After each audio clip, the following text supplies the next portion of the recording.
లాభం లేదా నువ్వు దేనికి లాభం లేదా నేను పెళ్ళి ఎందుకు వేసుకున్నావో నాకు అర్థమవుతలేదు. హాయ్ గాయ్స్, ఈరోజు వ్లాగ్ ఏంటంటే మేము శుక్రవారం లక్ష్మీ తల్లిని మొక్కుతున్నాం అన్నట్టు.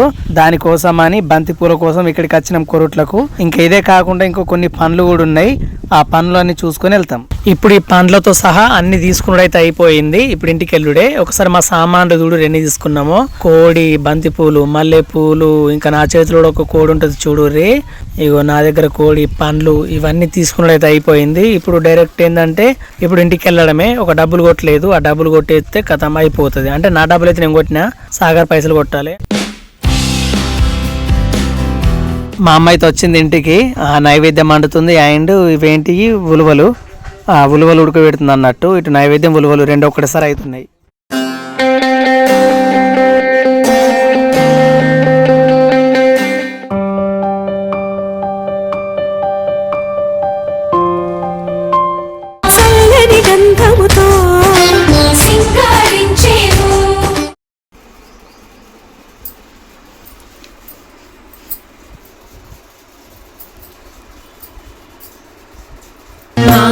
మహాలక్ష్మి మముగన్న తల్లి ఇలవేల్పు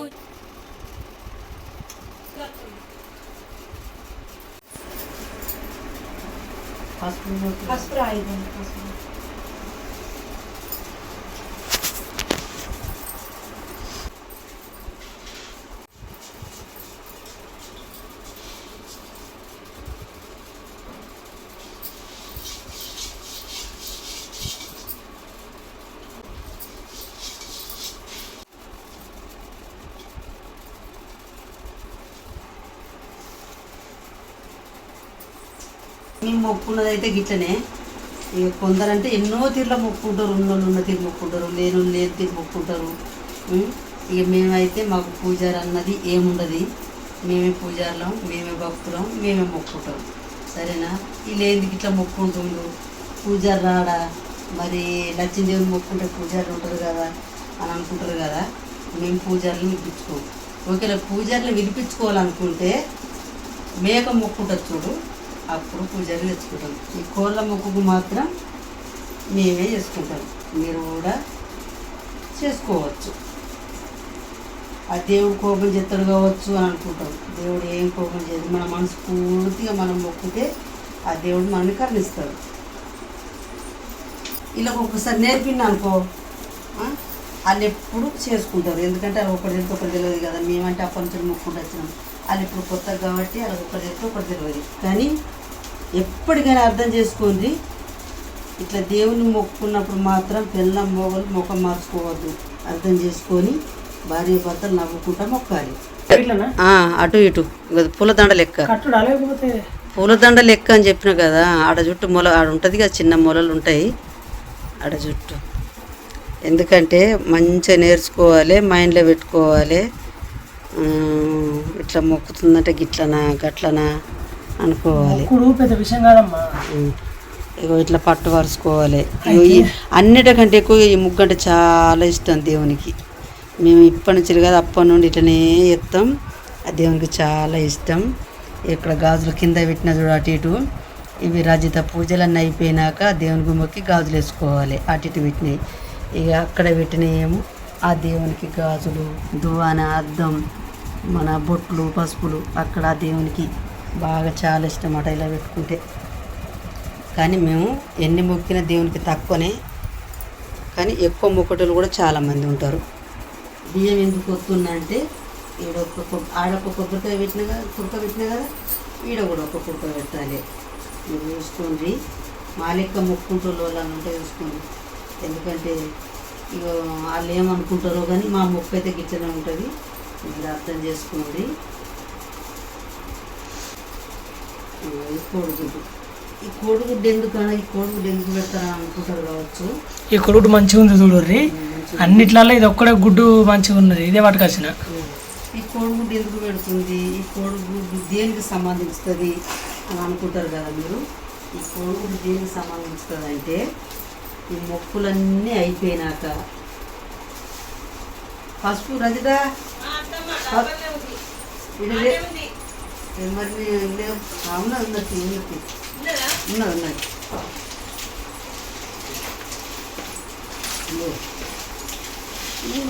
గుడ్డు ఎందుకు పెడుతుంది అమ్మ? ఇది దేనికి సంబంధించుతుంది? ఈ గుడ్డు దేనికి అనుకుంటారా? ఇది పూజ అయిపోయేదాకా అట్లే ఉంటుంది. ఈ పట్టంతా ఎత్తేదాకా ఈ లక్ష్మీదేవిని నెత్తి సీదులను ఎత్తేదాకా అట్లనే ఉంటుంది. అయితే ఇది తెల్లారినాక ఏంటంటే ఆ గుడ్డు ఆమ్లెట్ వేసి ఘటం కిందకుండా ఇప్పుడు మావనికి అవి బెబ్బర్లు తెమ్మన్నా అర్జెంటులు తెమ్మన్నా దొరకపోతే బియ్యం కూడా పోసుకోవచ్చు. గుడాలు పోసి ఈ ఆమ్లెట్ చేసి దేవునికి నైవేద్యంగా పెట్టి ఎత్తాలి. అట్లా కాకుండా ఇప్పుడు గుడాలు లేకుంటే ఏంటంటే ఒకటి ఆమ్లెట్ వేసి ఎంత కారపొడి పసుపు వేసి ఆమ్లెట్ వేసి దేవునికి చూపించి దేవునికి ఆరతిచ్చి ఈ పట్టంతా ఎత్తుకోవాలి. మేము అట్లా ఎత్తుకుంటాం అన్నమాట. ఇక ఇప్పుడు బియ్యం పోతున్నా. ఇట్లా పోసినాక ఇది కటంకుండా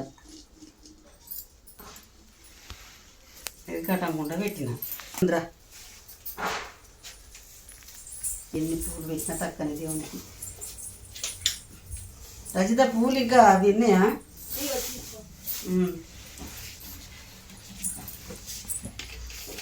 ఇప్పుడు ఈ కళ్ళు కటంకుండా నింపాలి.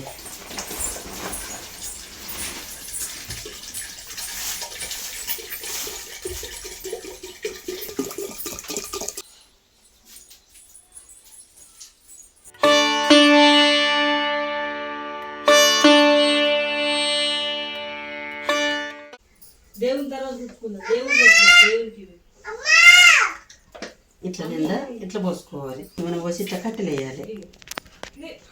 ఎందుకన్నట్టు అట్లా? ఎందుకన్నట్టు? ఇది దీపంతన అంటే తెల్లంతా ఎరగాలి. ఎరుగుతుంది అట్లా? ఇప్పుడు తెల్లంతా ఎరిగితేనే మంచిగా, ఎందుకంటే ఎంత తెల్లంతా ఎరిగితే అంత మంచిది.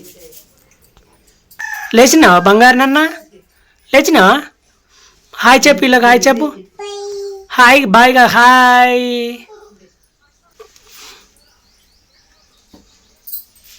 ఇట్లా ఇంత పెద్ద పెట్టుకోవాలి. గుంజుకుంటుంది ఇట్లా.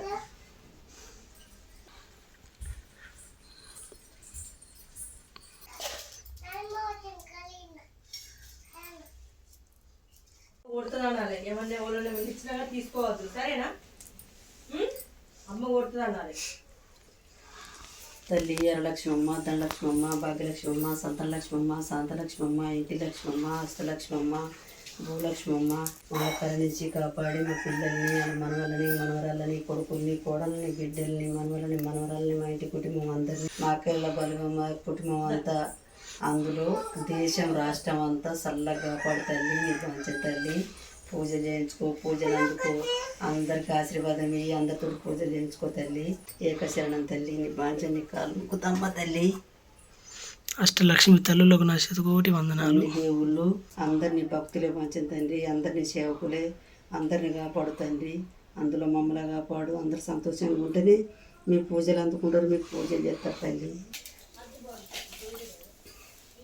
బెల్లం నైవేద్యం. మళ్ళీ అందులో ఉలువలు అంటే చాలా ఇష్టం అట దేవునికి. మట్టి చిప్పలల్లో కూడా దీపంతలు వెలిగించవచ్చు. అందులో పిండితోటి కూడా దీపంతలు చేసుకొని పెట్టుకోవచ్చు. ఆ చేసే మొక్కులేందో మనసు పూర్తిగా వేయాలి. చిన్న ముఖ్య మొక్కుంది, పెద్ద ముఖ్య మొక్కుంది. ఆ చేసే పూజలు మనసు పూర్తిగా గుండె నిండా, మనసు నిండా చేసి తప్పులు క్షమించమని ఏడుకొని అంత మంచిగా మొక్కితే మనకంతా మంచి జరుగుతుంది. దీపాల కాంతుల్లో దివ్యంగా వెలిగేటి మాయమ్మ శ్రీ అష్టలక్ష్మీదేవి. శుక్రవారం లక్ష్మి ఉయ్యాలో, మా ఇంటికొస్తేను ఉయ్యాలో.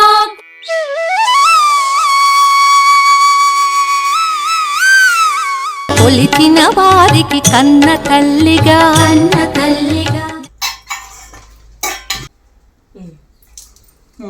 బొట్టు పసుపు పెట్టు, కాళ్ళకు కూడా పెట్టు. బెల్లం నైవేద్యం పెట్టు. బెల్లం చాకలి పోయి కొంత కళ్ళు పోయి. ఆ మహాలక్ష్మి మముగన్న తల్లి ఇలవేల్పుని. ఓకే సూపర్ ఇచ్చింది. అపురూపమైనదమ్మ ఆడజన్మ. ఏం పీ కూడా అది నీ పీ కూడా సలా ఉండ టగడక గిట్లా గిట్లాను ఒక్కొక్క బూరు వీక్తారా గిట్లా అనుకుంటావో నా అవుతుంది. ఇది నువ్వు చేసే పని, నేను చేసేది కాదు. అంటే నాకు ఆరోగ్యం మంచిగా ఉంటుంది ఇక్కడ ముందు నేనే మళ్ళీ ఆరోగ్యం అనకు, ఆరోగ్యం అంటావు. ఇప్పుడు ఇది అంటుతుంది ఇక. సరేది పానం మంచిది లేదని నేను ఉంటున్నా ఇట్లా. దా నేడ్రా నేను తిత్తుదా కదా లాభం లేదా నువ్వు దేనికి లాభం లేదా. నేను పెళ్ళి ఎందుకు వేసుకునేవో నాకు అర్థమవుతలేదు. కోడి బూరు విక్తుంది.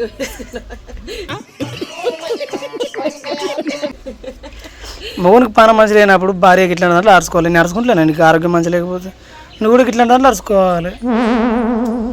పోతుందా కడుపులో పోతుందా తింటే. ఆ మాట నువ్వు అనద్దు, నేను అనే మాట నువ్వు అంటున్నావు అంటే ముందు జాగ్రత్త కదా. కాలుతుంది ఇది. అది కాలడేమో కానీ ముందు ఎండ బాగా వస్తుంది. ఫస్ట్ ఇటు జరుగు, మళ్ళీ నల్లగా అయితే నాకే బాధ. మళ్ళీ ఇట్రా అమ్మ బాబాయ్. ఇప్పుడు నల్లవ కోసం చెప్తున్నావా? ఎండకుండా కన్నానే పిచ్చిడ్రా. అంటే సగం బీగిన తర్వాత ఎండకుండా కంటున్నావా? సరే ఫస్ట్ నుండి మొదలుపెట్టు. చూడ్రి ఇగో ఇట్లా ఉందా, అది కాలుతుంది కానీ. అయ్యో ఓయ్ గింతే గిట్లా విక్త అయిపోయి పెద్ద విషయం కాదు. దా నడు. చాలనమ్మ పడుకుంది ఎట్లా మరి పడుకున్నా. చిన్న పిల్లలు పండుకోకపోతే ఏం చేస్తారు, మన గురించి వెయిటింగ్ చేస్తారు వాళ్ళు. లేదు ఆడుకుని ఇప్పుడే ఉన్నది మస్తు నిజమతులు ఉంది.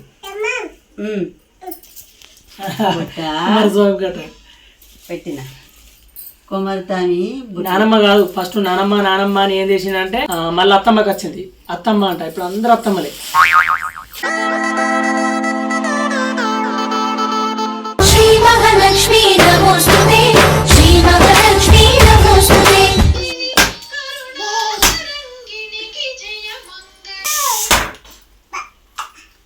మంగళమమ్మ మంగళమే నిత్య నిత్య మంగళమే, మంగళమమ్మ మంగళమే నిత్య నిత్య మంగళమే, నిత్య నిత్య మంగళమే జయ జయ మంగళమే, నిత్య నిత్య మంగళమే జయ జయ మంగళమే, మంగళమమ్మ మంగళమే ముందు గణపయ్యకు మంగళమే, మంగళమమ్మ మంగళమే ముందు గణపయ్య మంగళమే.